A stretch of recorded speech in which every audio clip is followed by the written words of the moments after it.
اینقدر تخم مرغ نخور. نگران نباش، پنجره بازه.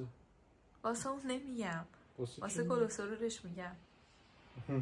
آیا خوردن زرده تخم مرغ میتونه کلسترول خون رو بالا ببره؟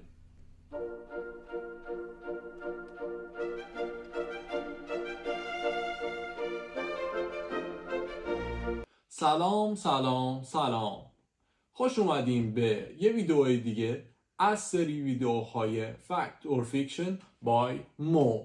امروز قراره یک باور دیگر رو با هم دیگه بررسی کنیم، پس تا آخر ویدیو همراه هم باشیم. حتما شنیدیم که میگن اگر تخم مرغ زیاد بخوریم کلسترول خونمون میره بالا و ممکنه به قلبمون آسیب برسه. اما بیاین بررسی بکنیم این باور یک باور درسته یا فقط یک عذاب وجدانه برای وقتی که داریم نیمرو میخوریم. زرده تخم مرغ به طور متوسط حدود 186 میلی گرم کلسترول داره که مقدار قابل توجهیه. اما باید به این نکته توجه بکنیم که بالا رفتن کلسترول خون لزوماً به خاطر کلسترول مواد غذایی نیست.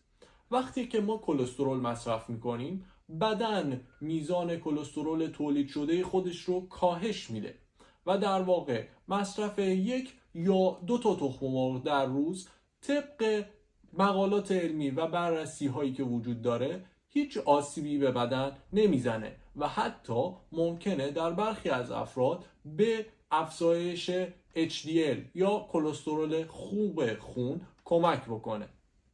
نتیجه این که تخم مرغ بیگناهه و اگر روزی یکی دو تا زرده تخم مرغ بخوریم مشکلی واسه سلامتیمون نداره، اما باید حواسمون باشه رژیم غذاییمون متعادل باشه و کلسترول از طریق مواد غذایی دیگه توی بدنمون افزایش پیدا نکنه. پس لطفاً مواد غذایی دیگر رو در نظر بگیرین و روزی 10 تا تخم مرغ هم نخورید.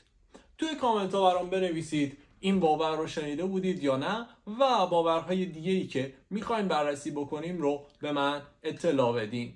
لایک و سابسکرایب یادتون نره و تا ویدئوی بعدی از خوردن تخم مرغ لذت ببرید.